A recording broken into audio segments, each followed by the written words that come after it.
I think we should go. Okay. All right, Joe. I guess start counting down from 10 in your head, and then we'll start. I'm going to do it.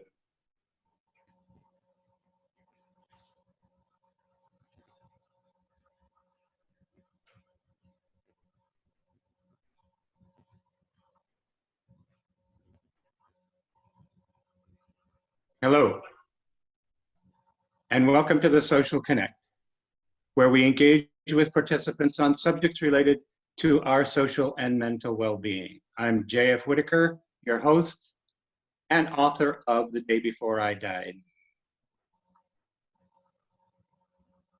The primary focus of The Day Before I Died was suicide, and that's what I'd like to talk about today. It's a very difficult subject, but let's talk about it with a very specific focus on the veteran. So today's series is entitled The Veteran and Suicide.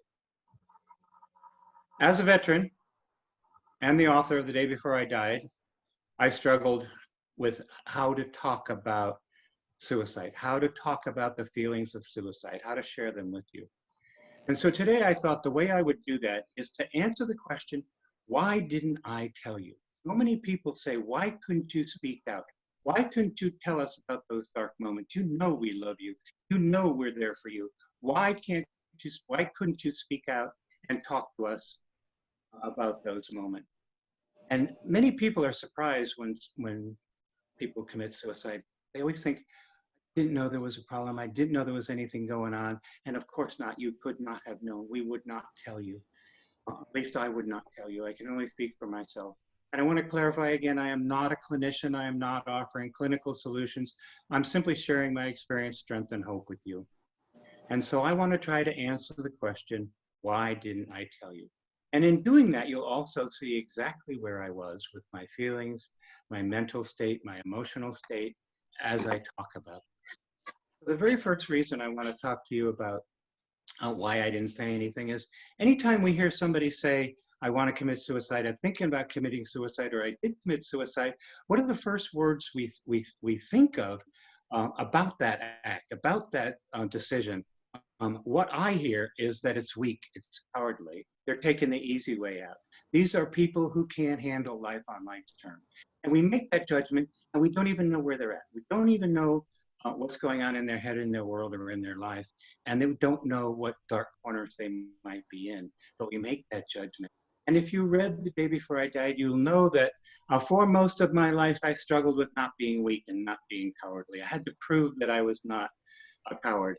I could not tell you that. I could not say that, because as soon as I would say that, then I become the coward. And I didn't want to do that. I didn't want to become your coward. I didn't tell you. Is one reason. Another reason number two, is when we came home from Vietnam, and I am a veteran of the Vietnam conflict. When we came home from Vietnam, sentiment in the US about the war was very, very negative. And many of the people blamed the soldiers, the people who served in that conflict, for the atrocities that occurred there. And a lot of it related to the massacre at My Lai. That changed the entire direction of the war, the sentiment in the US, and where we went from there. And it was an atrocious act. And I could not share my new reality with you. If you and I were talking about it, and I described this in the book in much more detail, but if we were talking about it, we both agree it was an awful, awful, awful thing to happen. But then you would say, I don't understand how that happened. And in my new world, in my new reality, I could understand how that happened. But I didn't want to tell you that. I didn't want to go into the details and tell you that, because then I would become a monster. I would become that person that you were talking about that committed those atrocities. No, I was not there at My Lai. I understood. I understood exactly what happened and why it happened. And that's part of the new reality that I had. And not only could I not share that, but one of the biggest awarenesses when I came home was that you had not changed. You were exactly the same as when I left, and I was a completely altered person. There was a gap between us now that I could not cross, that I could not communicate. Didn't know how to tell you that. And I would not tell you that because I did not want to become your monster. So I don't want to be your coward. I don't want to be your monster. So I don't want to share exactly where I'm at with you. And the third reason I want to share today is I did not have a language. I did not have a language to share with you where I was at emotionally. And I want to use examples to explain that to you to the best of my ability. I want you to understand. I want you to know that where I was and why there was no language to talk to you, to tell you. I would have loved to tell you. I would have loved to have you reach out and pull me through that dark space. But let me give you an example. It's 1 a.m.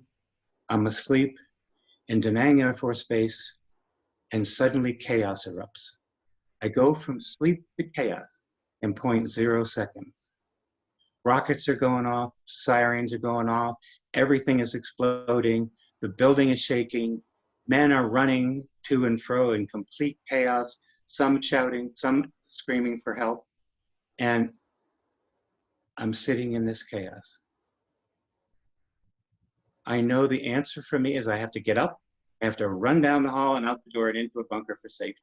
And I begin that journey. I get up and I run, dodging between other people, heading through the latrine and out the back door toward the bunker, which is the only safe place to be. And I hit the first room in the latrine, which is the sinks, and under the sink is one of the leaders. And the leader says, "Good luck out there." And I stop and I don't know whether to go forward and I don't know whether to go back. Again, I'm stalled.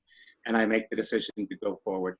And as I turn the corner and go past the toilets, I throw open the door and the next rocket hits the ammo dump and everything explodes. Everything explodes. The building moves off its foundation.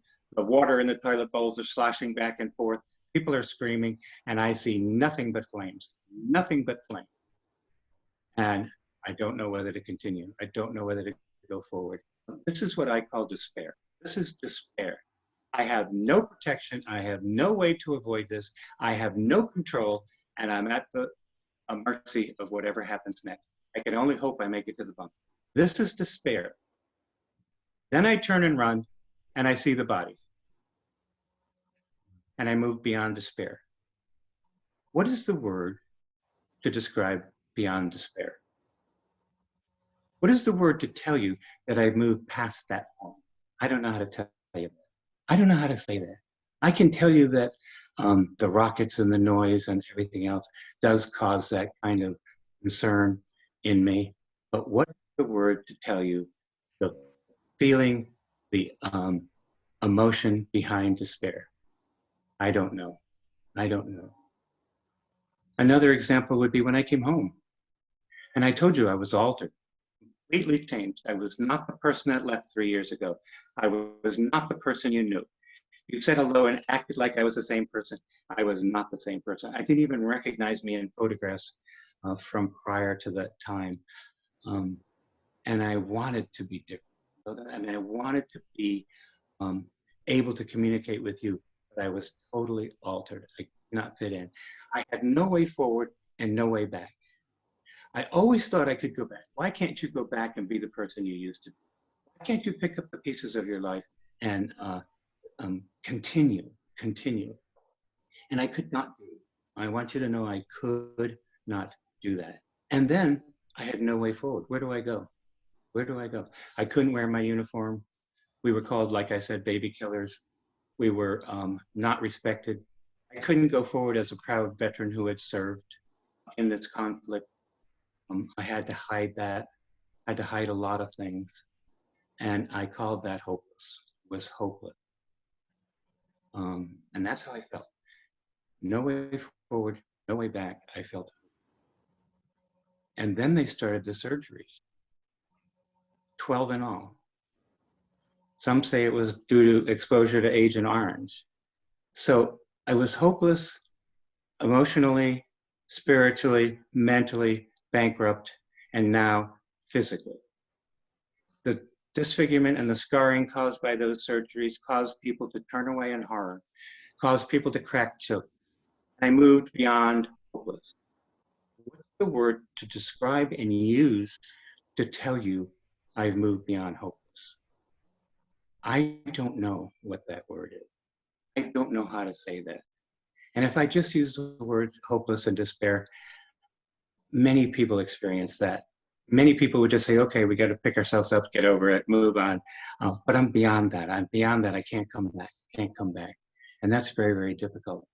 And for me, there was a final thing too. No matter what I did, if I stayed the same, if I moved forward and changed, I was going to hurt the ones I loved.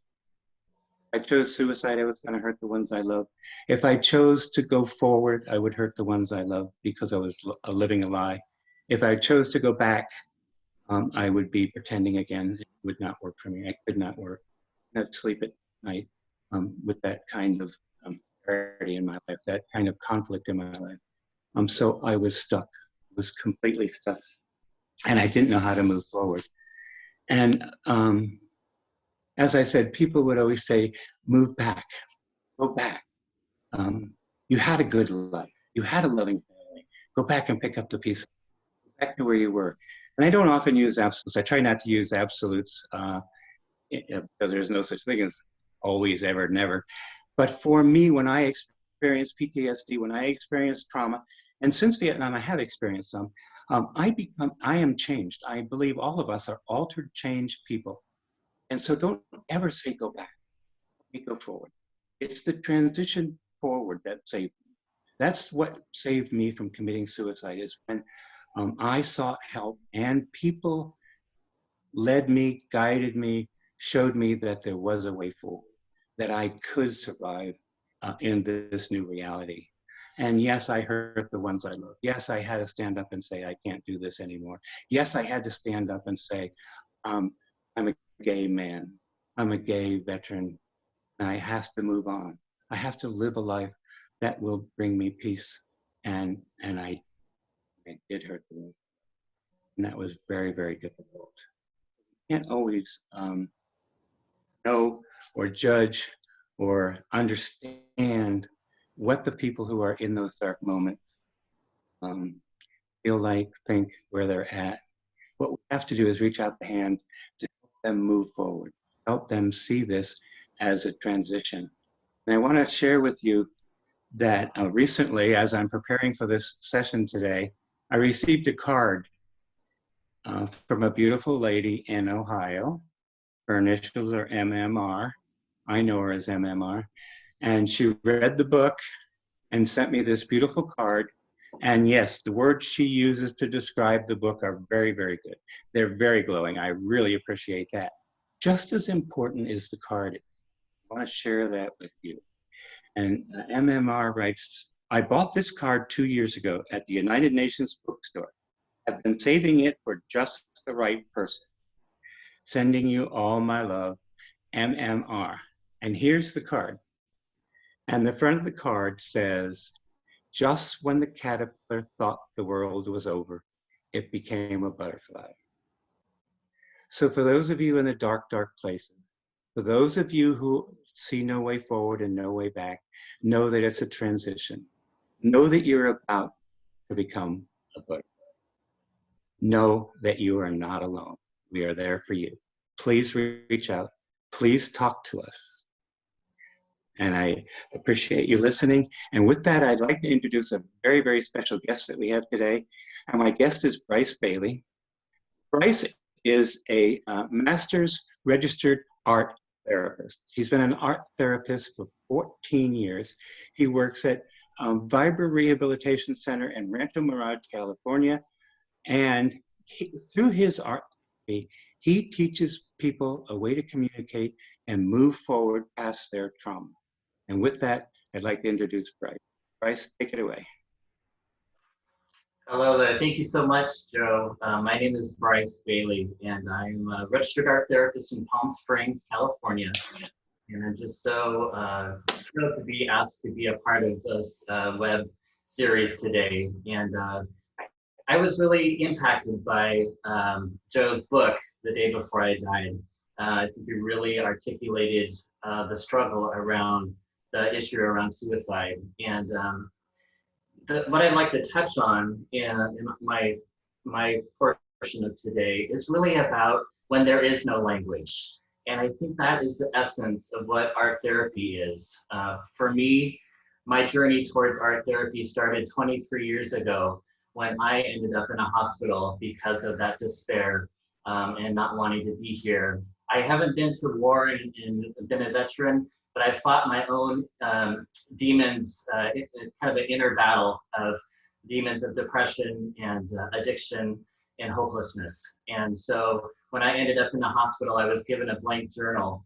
And in that, I started my kind of putting down in collage and colors and words my journey towards healing. And when Joe was talking about moving forward, that's ultimately what it is. But when you get to that place where you can't tell the people that are closest to you what the struggle is, we don't have the actual language for.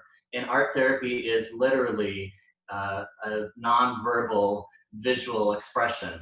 And so it's not about being an artist, it's not about being creative, but it's a means and a modality to express what we've gone through, starting from deep despair and some of the trauma into finding hope. And for me, that is why art therapy is so powerful. I ended up going to get my master's degree in psychology and art therapy at Antioch University, Seattle, where I'm from. And just to be able to put together all of what made sense to me, I wanted to do something where I could use creativity as a means of healing and help others. And I was so thrilled to hear that I didn't even know there was a field of art therapy. It started in the early 1970s, and I've been a part of the National Art Therapy Association since I've been a student, and I was adjunct faculty at Antioch. And since I've been an art therapist for 14 years, I've been able to work with homeless youth. I've worked with addiction treatment. I've worked in community mental health, and currently in physical rehab with people going through stroke, brain injury, Parkinson's, a lot of serious injuries and accidents. And what I get to do as an art therapist is facilitate a means of how to keep moving in our lives. So when you're stuck and when you don't have the language and you don't have any means to kind of know how to let someone know that you're hurting. Very early on, I had a patient that reached out to help. He couldn't say the words, but when they talk about being in pain or needing help, sometimes you just have to paint it or put it down in words and poetry. And so the cry for help sometimes starts in a way that is, more non-threatening and more able to ease into dealing with something that's so traumatic. And I have a friend and colleague who is a veteran, and he was just saying that art therapy was so important when he came back from deployment in Afghanistan, that it's the only type of therapy that he could tolerate. Because I think when you come back from something traumatic, and we've all gone through difficult times, but going to war and having symptoms of PTSD, it seems a little overwhelming to be able to process that. And so as an art therapist, going alongside and offering materials where you can start to express where you are, to be validated that you're okay to still be here, and to then find solution and move forward. And I think that ultimately is why I'm still alive, that through my visual journals, and I have several volumes of it, it led me to be able to communicate when I'm struggling instead of keeping it inside. And I think when you have such overwhelming, intense hopelessness, feeling helpless, and a lot of fear, there's an opportunity to either stuff that down or to start to let other people see that. And for me to show that is to create images and to write things down, use lots of different materials. And in terms of the suicide and the veteran, there's a lot of great programs that are developing and have been for some time.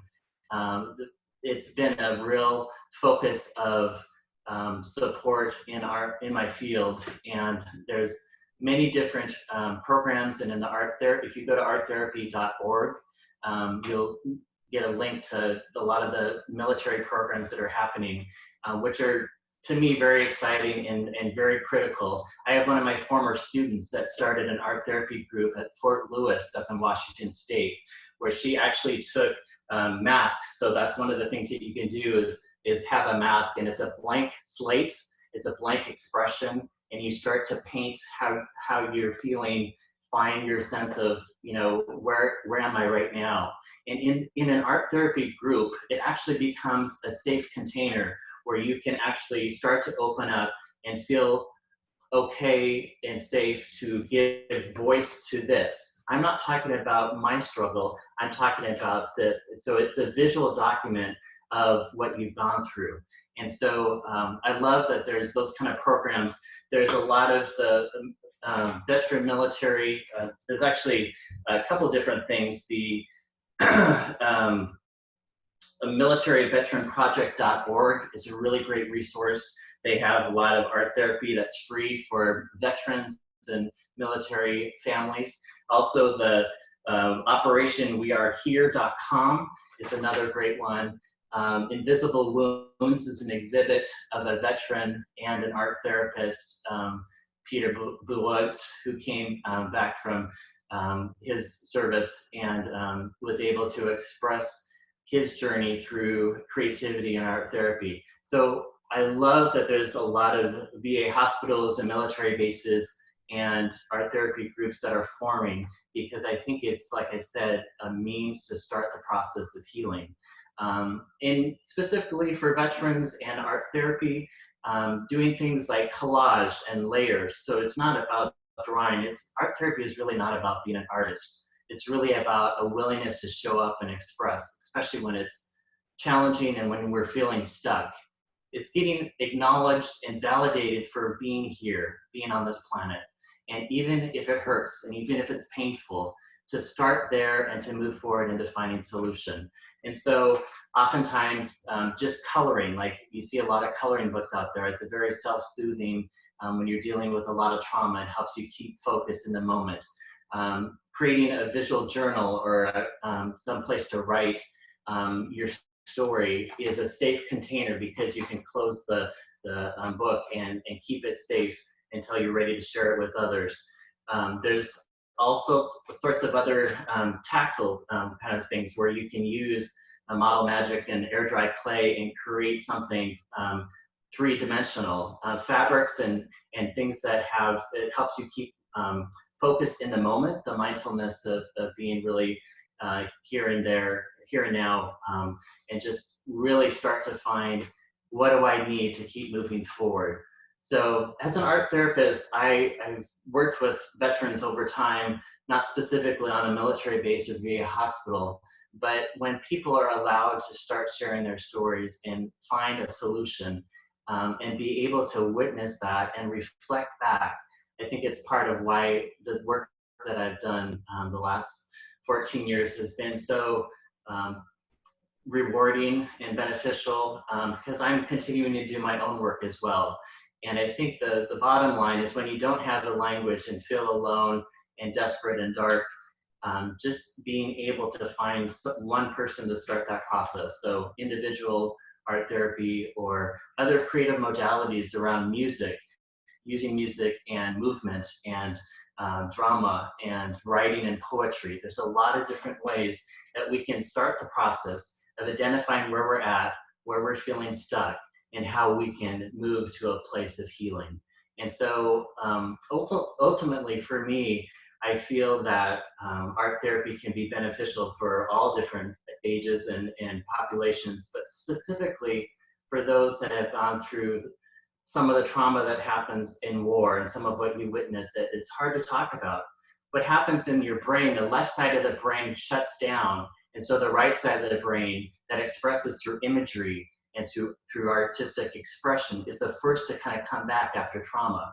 That's why art therapists were brought in after 9/11 and after Katrina, because a whole group of people weren't able to process what they went through.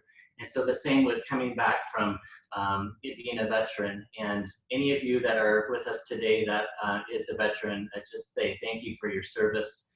and we see you, and we get to go through this together and find collective healing.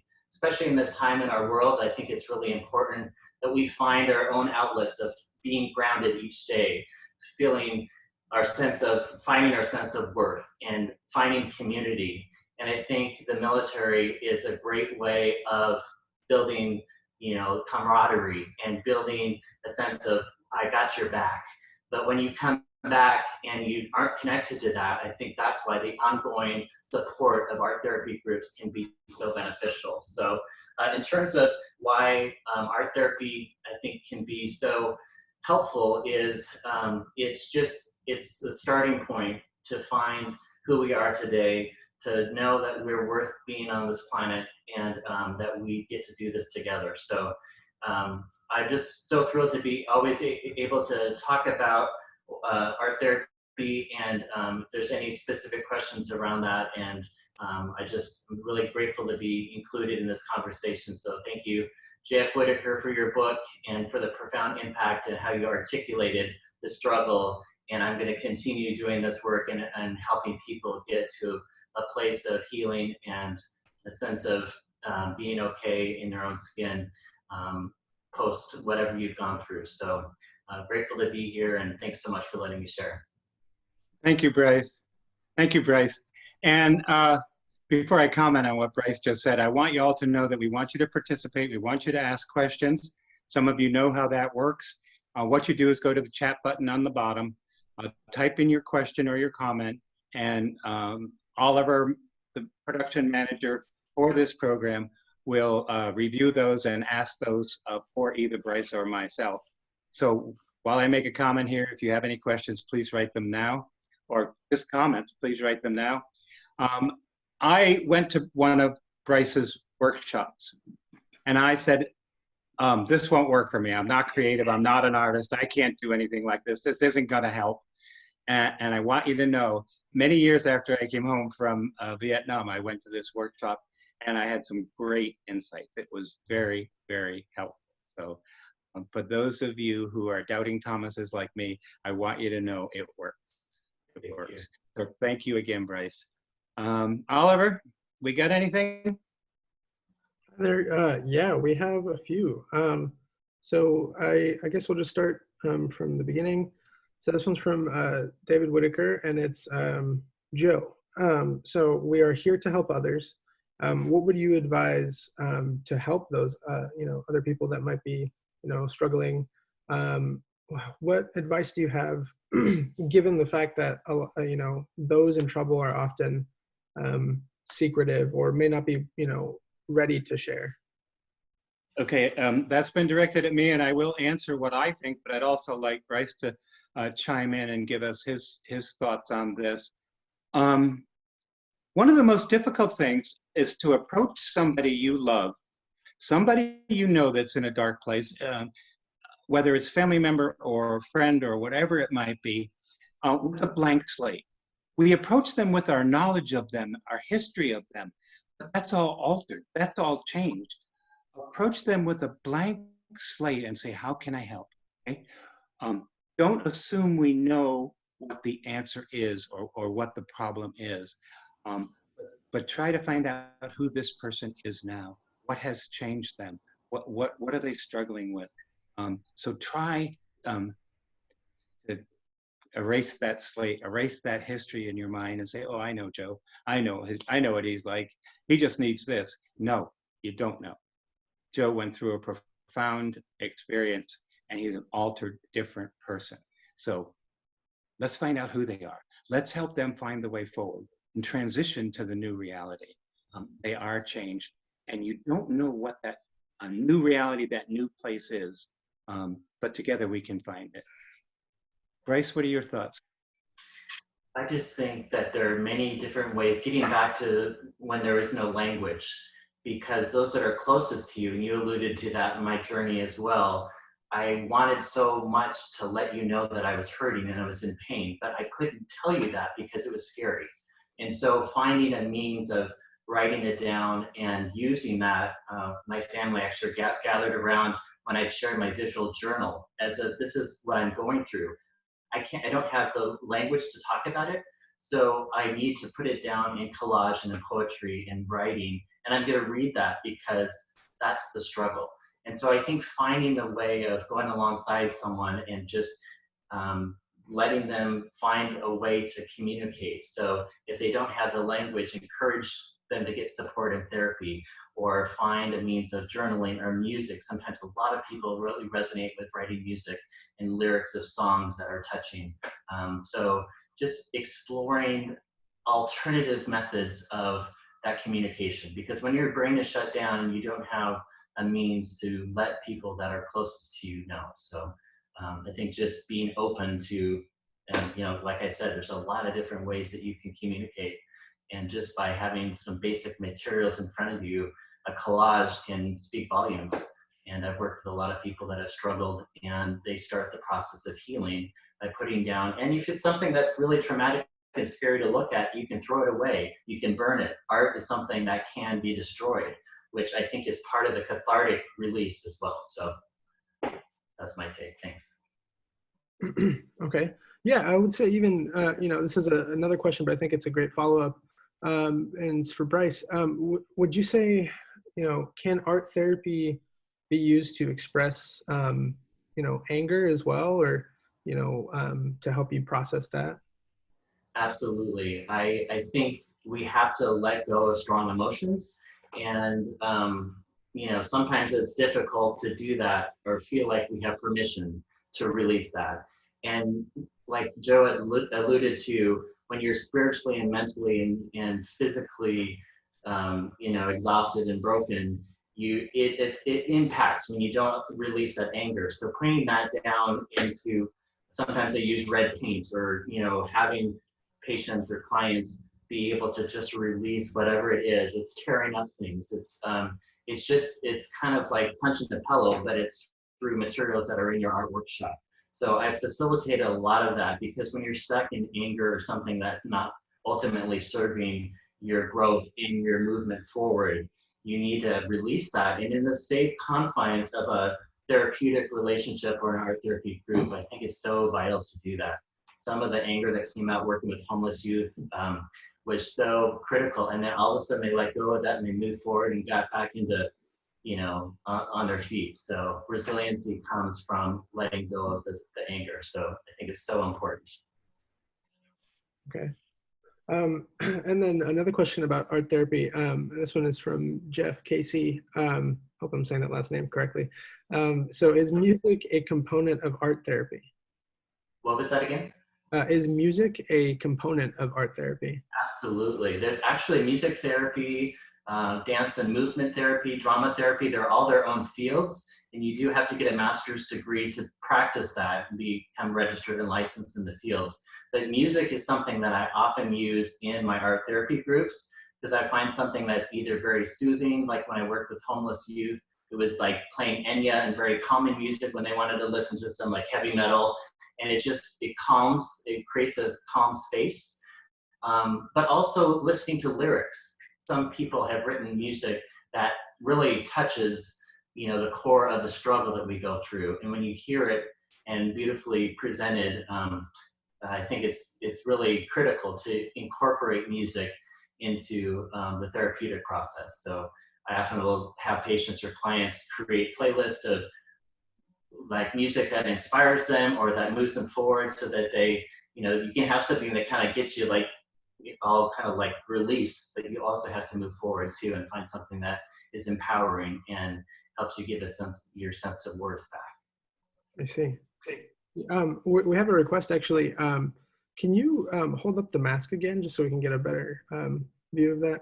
Yeah, so this is one that I did in a class that I was presenting, and it was, what's great about these masks, you can get them at Michael's or at different places, and it comes blank, and it's kind of almost like a paper mache, and oftentimes you can create something on the inside of the mask, like what you feel like you're holding in, and how you put your, you know, yourself on the outside, how you present yourself. In Fort Lewis, when they were doing that, they were just giving a blank canvas and just said, you know, express through mixed media and paint who you are. because we want to see you. We want to validate who you are.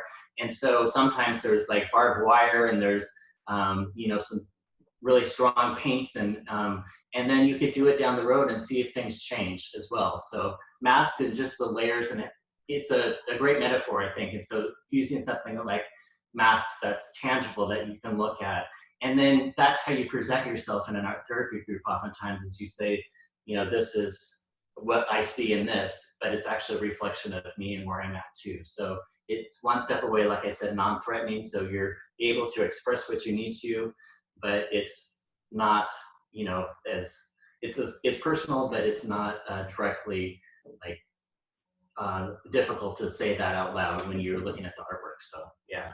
So yeah, these are great. There's all sorts of different kind of masks, and do a lot of things with boxes and containers that you can put things in, and creating things like with Legos or sculpting and all that stuff too. So having something tangible documents your healing journey as well. So yeah, having both sides, the inside and out, is really interesting. I wouldn't have thought of that.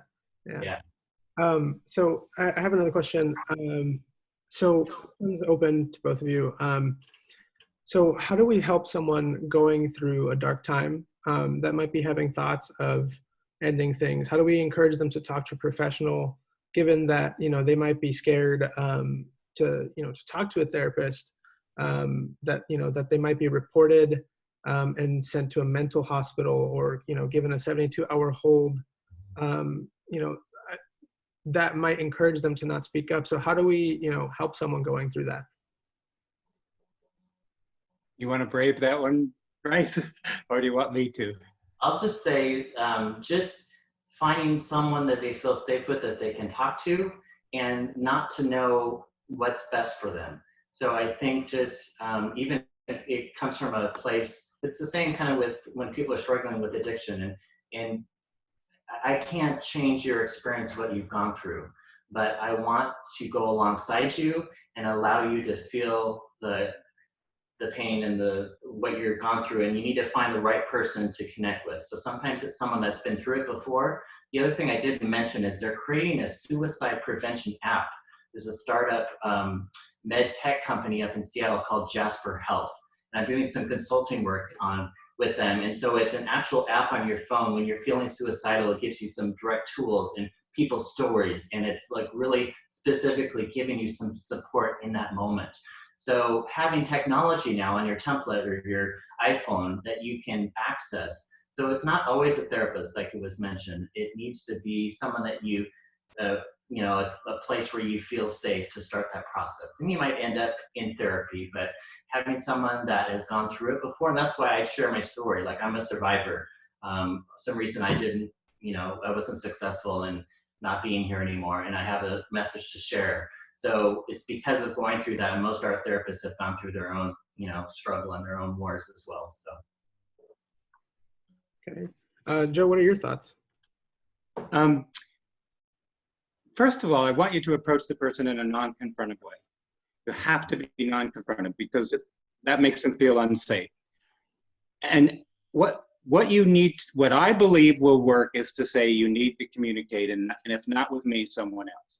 Let's find a safe place, a safe way, whether it's art therapy, whether it's music, whether it's some other modality, for you to communicate where you're at. What would you be comfortable with? You know what I mean? Lead them to the water. Can't make them drink, but you can lead them to the water, and don't be confronted. They don't have to tell you what's on their mind. And if they could or wanted to, they would have already done it, especially if you're close to them. So offer possible alternatives and solutions and ways to communicate what's going on. And it could just be with a therapist privately, and you'll never know what it was, but you'll be helping them. Got to move through that dark place. They've got to move on to they've got to transition. And that's what it's all about. So as a follow-up to that, Joe, how did you learn, that it was a transition that you had to, work through rather than the end? Wow. I could not do that alone, and I did not do that alone. I want you to know I needed help. I got help, and it was through that help that I learned I cannot change the past. I cannot change what has happened to me, and I cannot change who I am in certain respects. And that the solution was to stand up, share my truth, be an authentic person, which I was not back then, and move forward. And it was with help. So I strongly encourage people to seek a professional help in some way to move through that dark moment. If we could have done it on our own, again, we would have. So seek help. Absolutely. Okay. Well, I have another one. So this one's for Bryce. It's just simply, have you heard the poem, Please Hear What I Am Not Saying, The Many Masks That I Wear? But Joe, you seem to be nodding. So I'll let you both do your response. That's it, Bryce.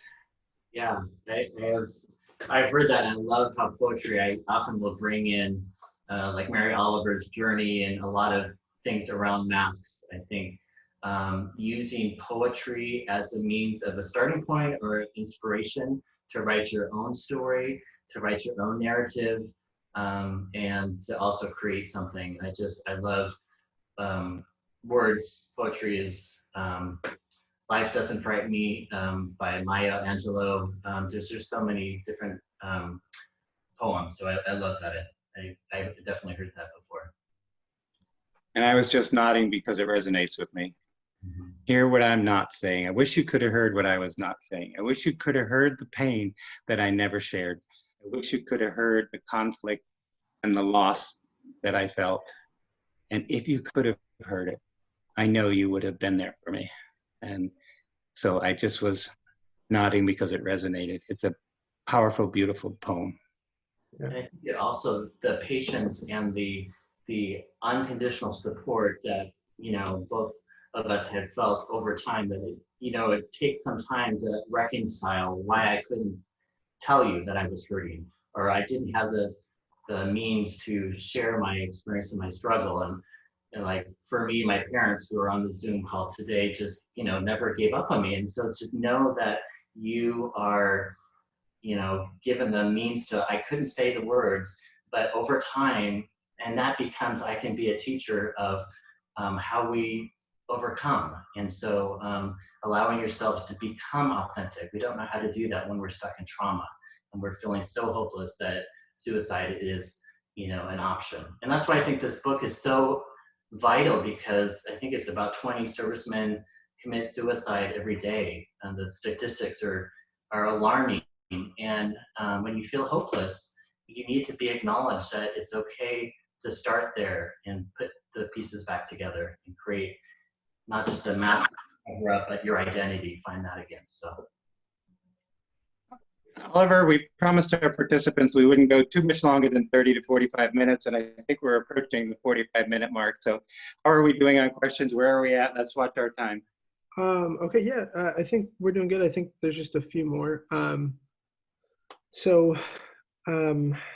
of them that I just got was, with something like art therapy, Joe, would you say that was something that you were looking for to help yourself, communicate? And, for Bryce, how do you think art therapy could have helped or continue to help, Joe with, or anyone really, with, expressing those emotions? First of all, I was not in touch or aware of art therapy when I came home. I would not have known to seek it out. I did not seek it out. That is not the type of support that I used to move forward. Had I known it existed, had I known it was there, and having been through it with Bryce, the answer would have been it could have helped. Yes, it could have helped, but I was not aware of it. Bryce? That's what I love, because just that you came to my workshop and was not sure you were going to get anything out of it. That is completely my story of everyone I've worked with, the resistance and the uncertainty. And I'm not an artist, I'm not creative, or it's not my means of communication. So I think that, just presenting a safe place with some materials and just, again, giving people permission to create and be in the moment and not be attached to what it needs to look like. I think all people can benefit from some type of non-verbal visual communication. So I went to art school and I couldn't do the life drawing class. So we're all built differently. And I love that more recently, since, Vietnam, the last decade or two, there's more art therapy available for veterans and more accessibility, and there's a presence of why it's so beneficial. And so I think maybe if, people are getting more access to that today than they were back, earlier in time. So I'm grateful for that opportunity. I love that when people come into a workshop or assigned to work with an art therapist, they're like, oh gosh, here we go. And it's just all of a sudden, going alongside them and what would help you to communicate what you need to, and looking outside the box. So stick figures and color, like paint swatches, or just collage or painting or whatever it is. There's so many different ways that you can express that. So. Okay. Well, I believe that is all the questions that we have. So I'll turn it over to Joe and we can. Yes. Thank you. Those are great questions. I love the participation. I love the number of people that are joining us in this journey. And I hope we all can reach out and help people. And I want to amend one of my answers just to say, as long as I'm doing the big reveal today, the way I kept silent, the way I kept my secrets in was using alcohol. I consider myself an alcoholic. I am a recovering alcoholic. And it was through treatment for that, through the programs that I went to for that, that I found the way forward, that I found the transition. I found people who allowed me to be me and guided me to the new reality that I now live, that I am very, very proud of. And I want to thank all of you for participating today. I want to thank all of you for being here. Please go to jfwhitaker.com. Give us some comments, give us some feedback. If you have any more questions we didn't answer, we'd be happy to do it. And remember, in your darkest moments, in your darkest time, you are in transition. It is not the end. The world is not over. You are moving on to a new reality and a new you that you can also be very, very proud of. Thank you very much. Thank you.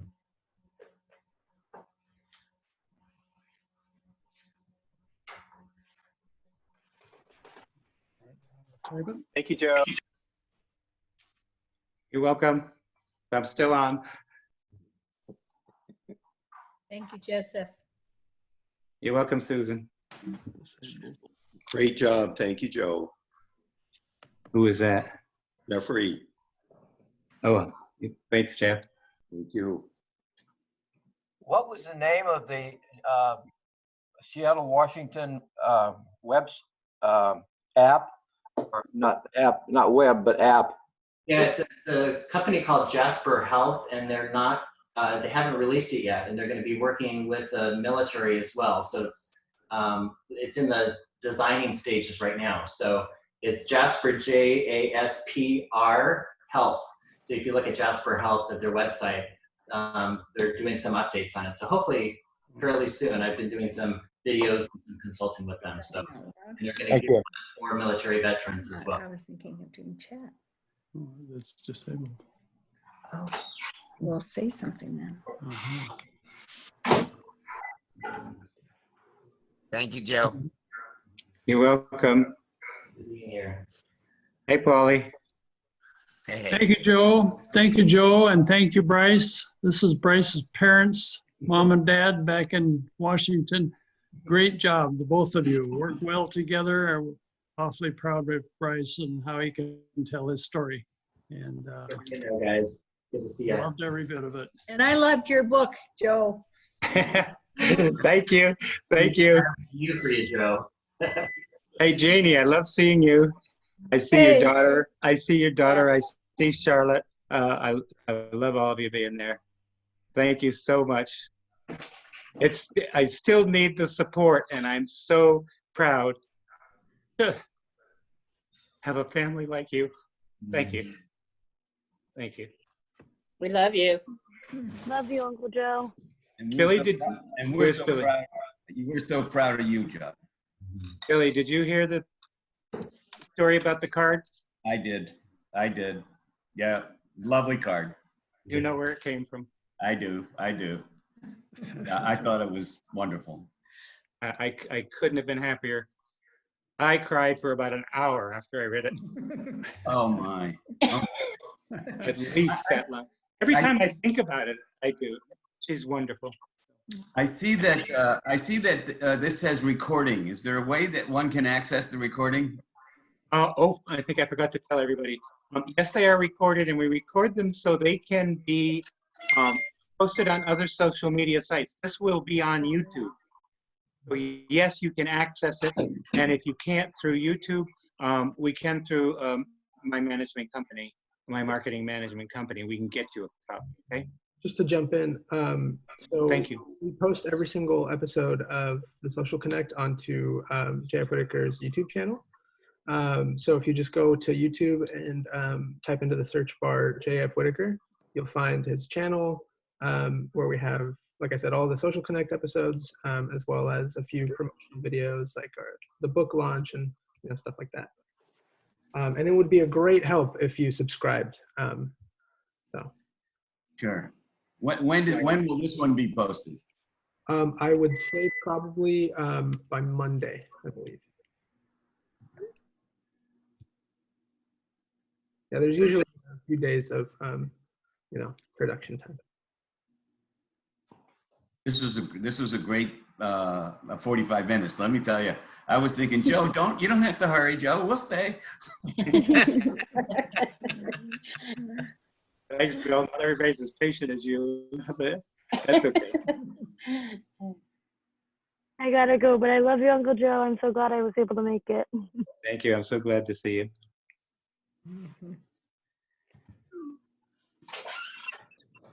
All right. We're going to sign off. All right. Love you. Joe. Bye-bye. Love you. Bye, Bryce. Bye, everybody. Bye, Joe. Thank you. Bye. Oliver, shut her down. Sounds good.